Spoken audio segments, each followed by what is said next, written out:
so we've got this thing clamped up and time is sort of the essence. We've managed to get the cockpit in the front here, but you might notice we've got a slight gap on one side, okay? So we've got a little bit on the other. Because this is structural, i.e. it's the spread and there's a lot of things going on here, what I'm doing is the old concrete trick, as I call it. So literally it's just a drop of super glue, which I've already put on here. Then this is talcum powder, okay? And you just mix it up into a concrete mix, okay? So you just have it so it's thick. Now this will be as strong as super glue on its own. It'll be a little bit easier to sand because obviously it's got this in it, but the big thing is now it's like a paste, so we can actually spread it exactly where we want it, okay? So I'm using cocktail sticks, and to be honest, to show you guys, I'm going to be a bit cack-handed because I'm going to have to do it backwards, okay? But if you were just coming in with, you know, normal fillers, you might get shrinkage. You could have lots of different things going on. So we're just putting this down here, and then we're just going to lay this in as best as we can. Again, normally I would do this the other way around, but to show you guys, I'm trying to do it here. Okay, so this stuff's still very wet and it's soft, and you can just poke it around a little bit, okay? So we're just backfilling the holes as best we can. You don't want to use kicker on this, okay? And then what we'll do, just to clean the area off, as you can see, hopefully we've put it in. I will move it around in a minute so you can see. Okay, so that's it. Alright, as I say, very delicate because we're all over the place. But there we go, we filled in that little bit there. We'll be able to sand that, paint it, nobody will be any of the wiser. And we've done the same on the other side. So that gets us our cockpit, it's all installed in there. This may be able to come off now, it can. So we've installed the rear deck, that's gone down in there again. Shoehorning all of this in. I'm not massively happy of how it's all gone in there. The instrument panel, to be honest, is just a little bit forward, but by the time it's dark in there and all the rest of it, I don't think anyone's going to be able to tell that it's slightly too far forward. Okay, but there we go. So that's in. It's going to need a little bit of work, a little bit of shaping work. To be honest, we have been around the glue. This probably can all come off now. And we've tried our best to glue the fuselage sections and everything all together in one. Let me just move this out of the way before we make a right mess. Pop the lid on.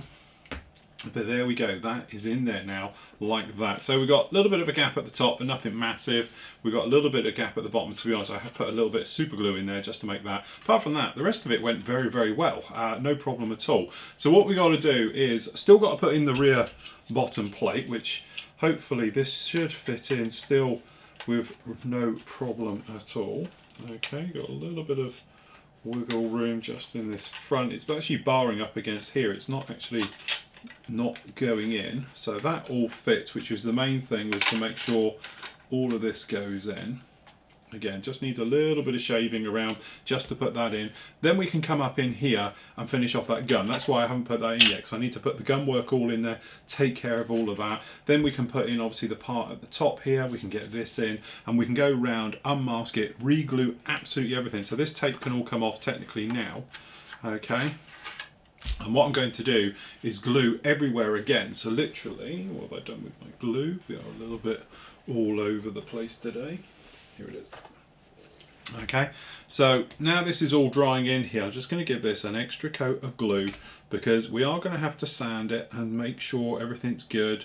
So we want good, strong seams down in here. I'm going to put a little bit of an extra, just see if we can weld that up a little bit. Be interested to see how the glue goes. This area in here, because we can glue inside and out, look, we will just come down and glue on the inside, as I say, generous amounts. But actually, when you've heard all the horror stories of this build, it's not too bad at all, I have to say. Alright, so we're just going to put this down in here. Plenty of glue, as we were saying.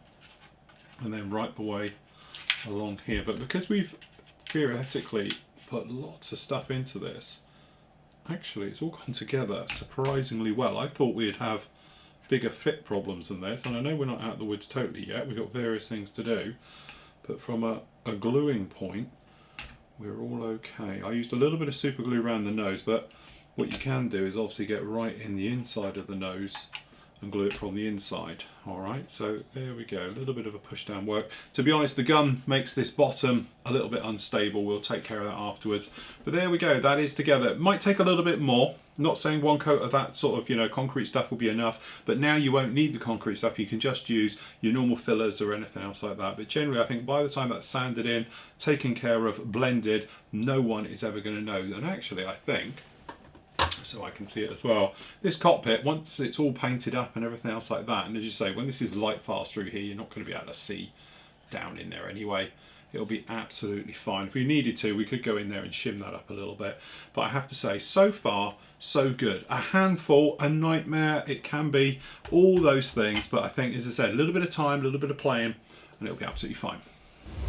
Okay, so we have been pushing on very, very nicely with this guy. And as you can see, we have it all down and installed now and everything like that. If we have a good look, you can see the cockpit work. We are in, this is where we've sanded off and we took care of that cockpit, but hopefully you can see it's in, looking gorgeous. Okay, all that beautiful detail that we took our time doing in there, and hopefully you'll agree that we got that nice sort of mix down in the side panels, or sort of worn and weathered and everything else. But again, on this side you can see how we sort of seamlessly blended this in, no problem at all. We got the back part put on. We put the little box in underneath as well, which to be honest we had to put that in afterwards. Okay, the only trouble we have got though is this top doesn't fit on because of this box here. It won't allow it to actually physically fit on. It's close, but it's just slightly over, so it might be a little bit too tall. We're having it open so it doesn't affect it, but we do a little bit of research. But the worry one is always putting on the front windscreen to make sure you haven't made a hash of it. And to be honest, I'm happy to report that fits on there once it's cleaned up and everything else, and it's going to be absolutely flawless.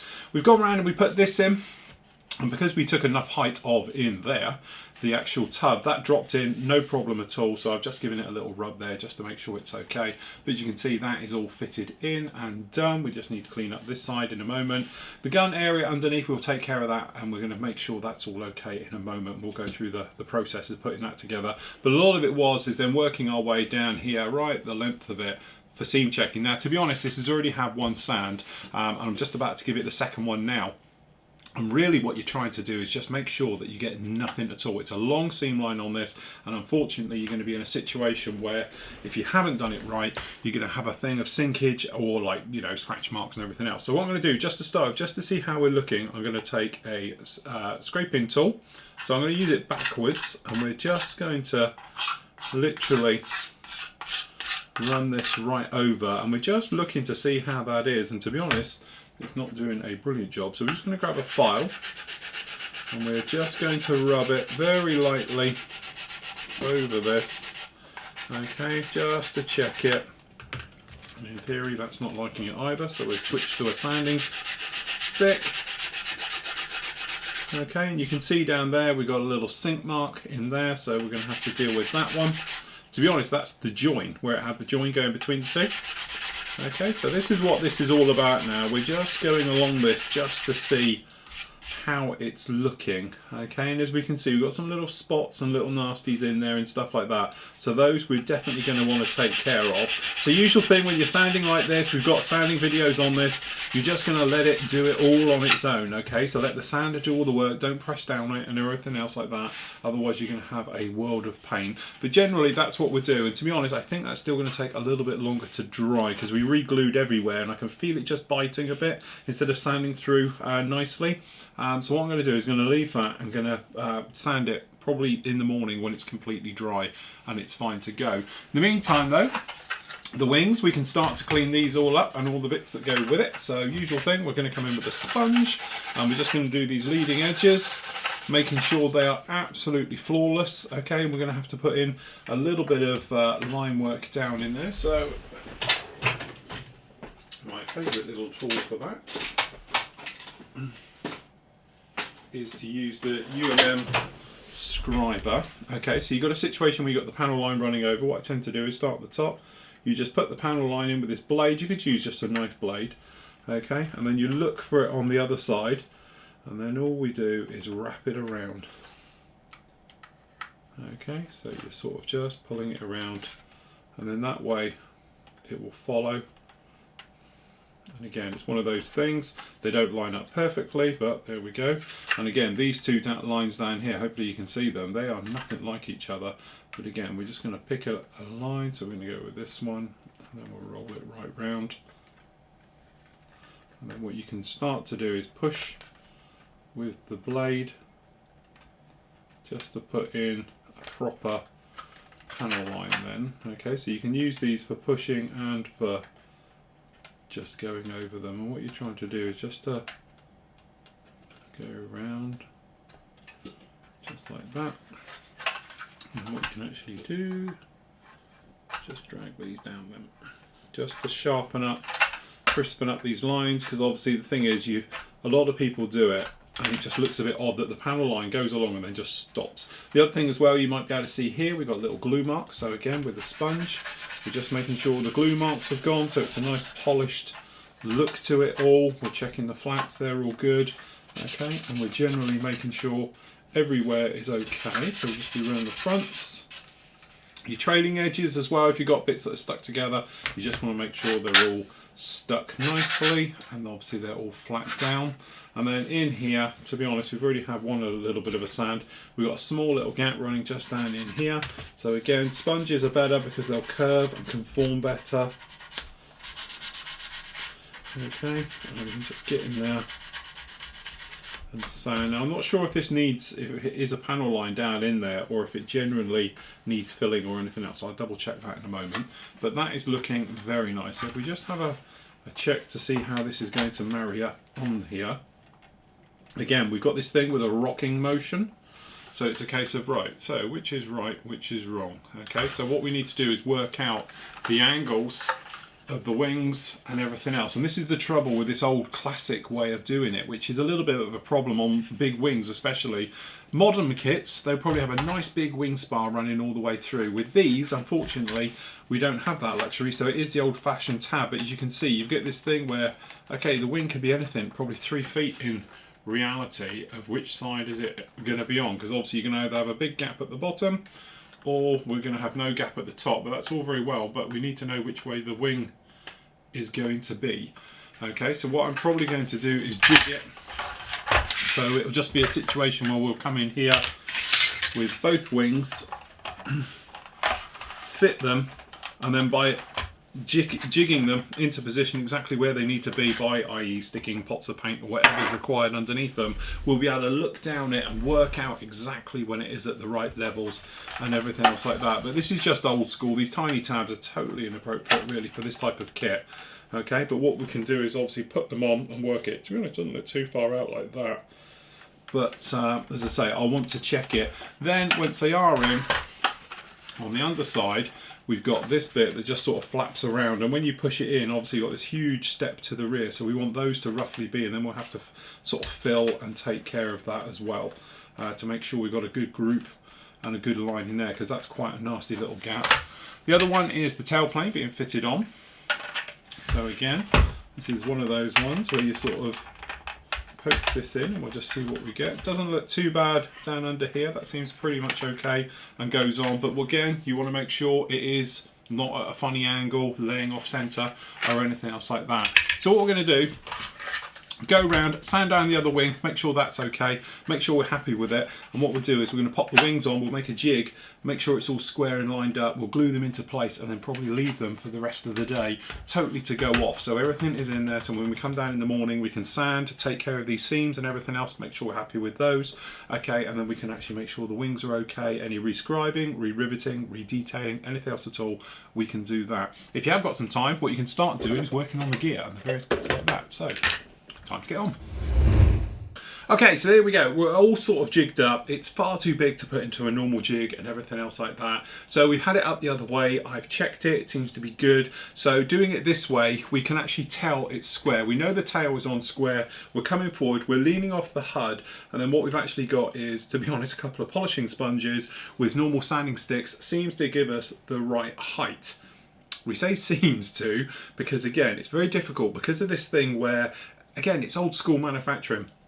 If it had been done like today, what you'd have is a long spar system, spreading that weight, making them all even. This is the old-fashioned slot system. It is just showing it's 10 years old, okay? But generally, I think we are square. It looks square looking down onto it. Seems to be the right sort of alignment. It has this thing where it slightly slopes up, but then the outer wings do go up quite a bit, okay? So it's not like it's flat or anything else like that. So I think we're generally there. The problem areas we've actually had is these two at the back, the way that this actually pushes in.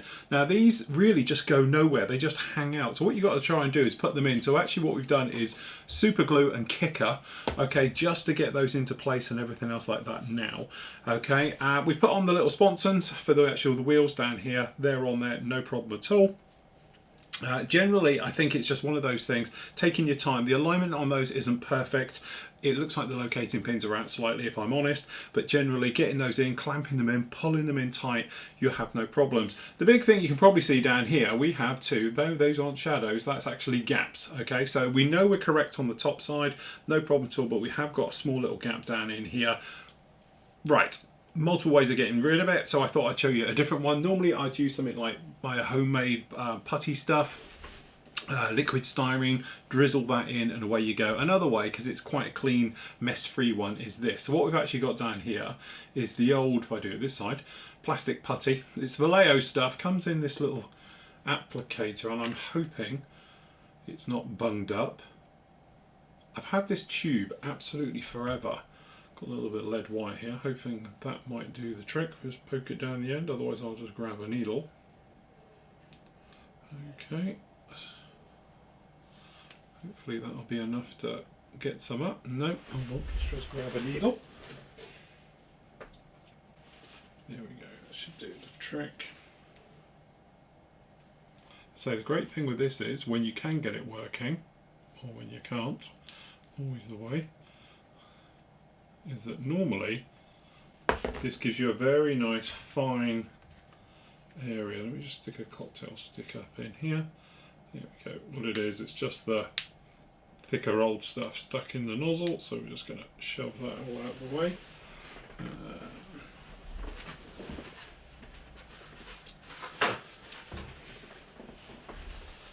So we'll get rid of that.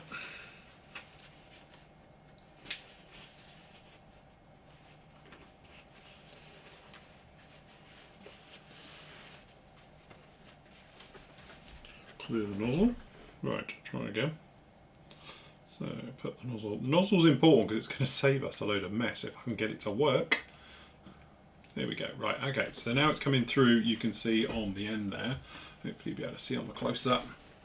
Okay. So what you can actually do with this, a bit like icing a cake, is sort of squirt it in the join. Okay. So we're just going to start up this end. Okay. And as you can see, we're just going to work our way down. I know you probably didn't see very well on that one, so we're just coming back up.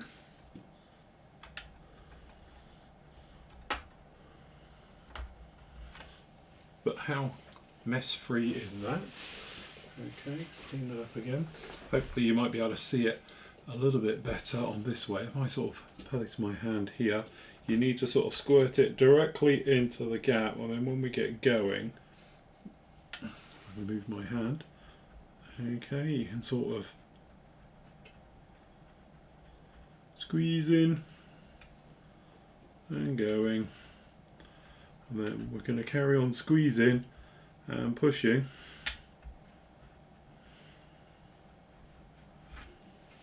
down in there. Now this is water-based stuff, so you should be able to clean it up quite easily. Okay, but that way you can just put it in there.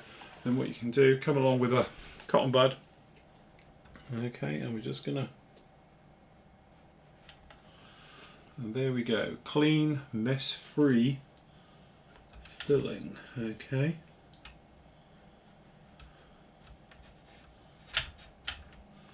and that hopefully will work everywhere. We just put a little bit at the back as well. We're just going to pop a little bit in here.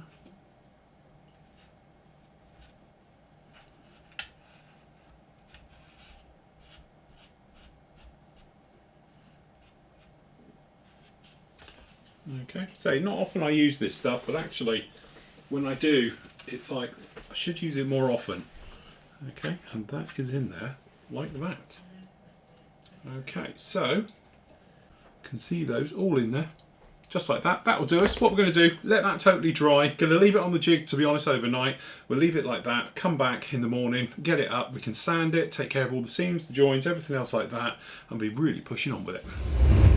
Okay, so really pushing on with this one now. As you can see, it is a little bit of a monster, to say the least. So obviously you're going to need a big area if you're going to be working on a kit this big, and this is definitely one of those things. But now it's sort of coming together, everything's sort of pushing in. To be honest, we've spoke about before, we've done a bit of a seam check right the way down here. We've used obviously a bit of acrylic black paint. We've gone round, we've checked it and everything else like that. The other nice thing with this is that we've given it time to dry. So we spoke about before, allowing the plastic to shrink with the glue. You're using a hot action glue, you can get sink marks in the plastic. So if you're a little bit too quick and you run in there too fast, what can happen is, looks perfect, prime it, beautiful, paint it, beautiful, 6 months down the line, shrink mark appears, okay, and everything else. So you want to sort of get rid of those if you can. So I would suggest leaving it around about 4 or 5 days just to completely go hard again.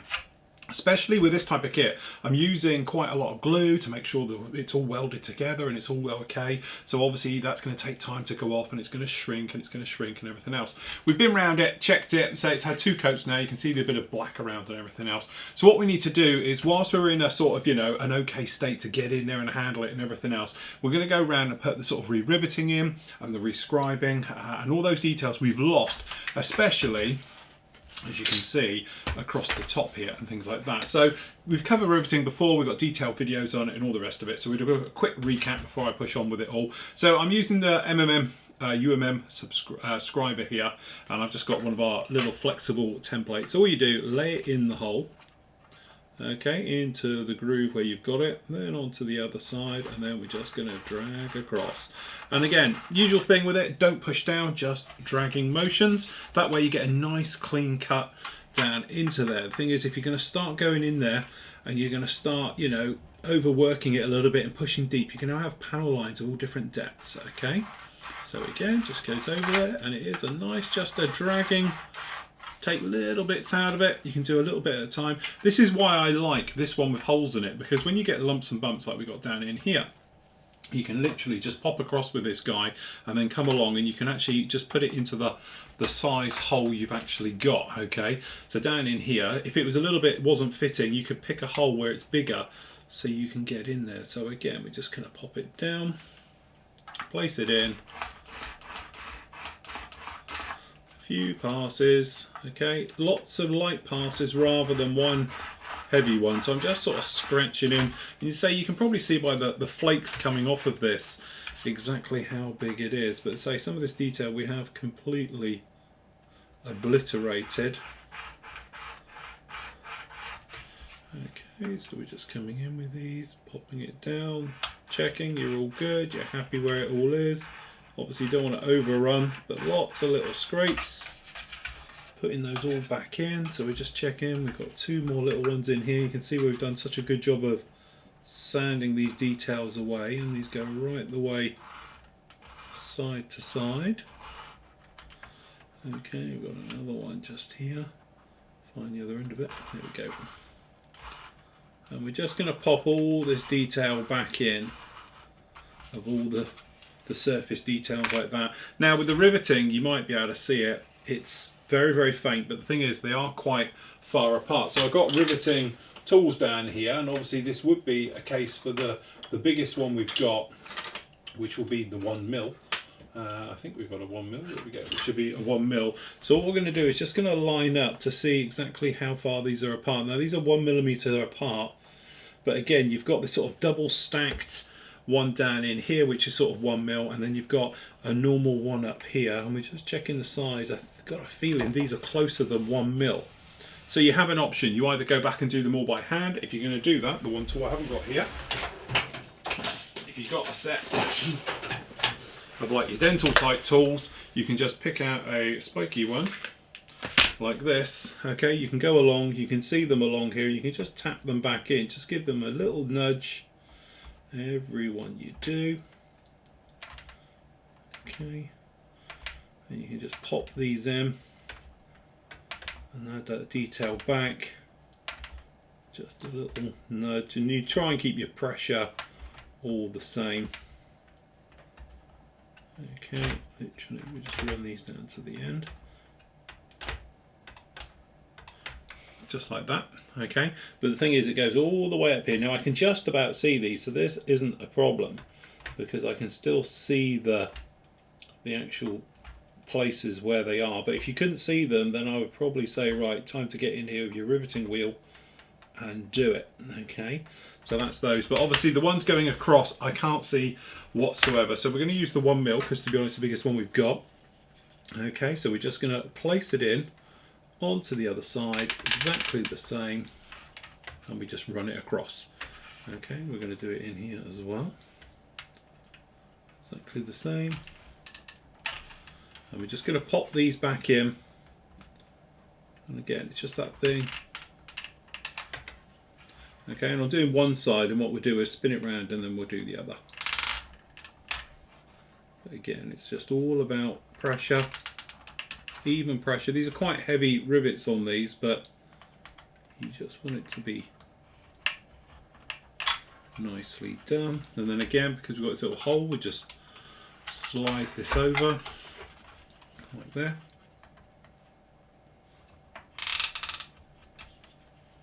Okay, and then this one just across the back here. And that's it. And that's really it. Then to do the other half of them, I'll come back down the other way now. And this puts the rivets in both sides. Okay, again, using the little hole there, you can see, just going to go in there like that. Making sure you're aligned up both sides. And obviously try not to scoot too far.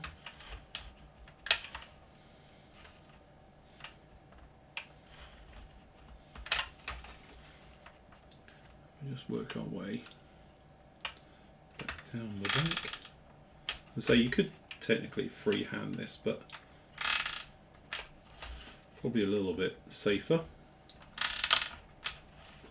And there we go, and that's those details put all the way back. But we will run up, because unfortunately what you really need is something like 1.25 to do that line, but you're into that realm of then of having them all in different sizes and everything else. What I'm going to do is carry on now. I'm going to put these back in everywhere on this top spine. Got to do the ones down the back here as well, so we need to get those in. Once we've got all that in, what we'll actually do is think about flipping it over, and we're going to talk about putting on raised rivets.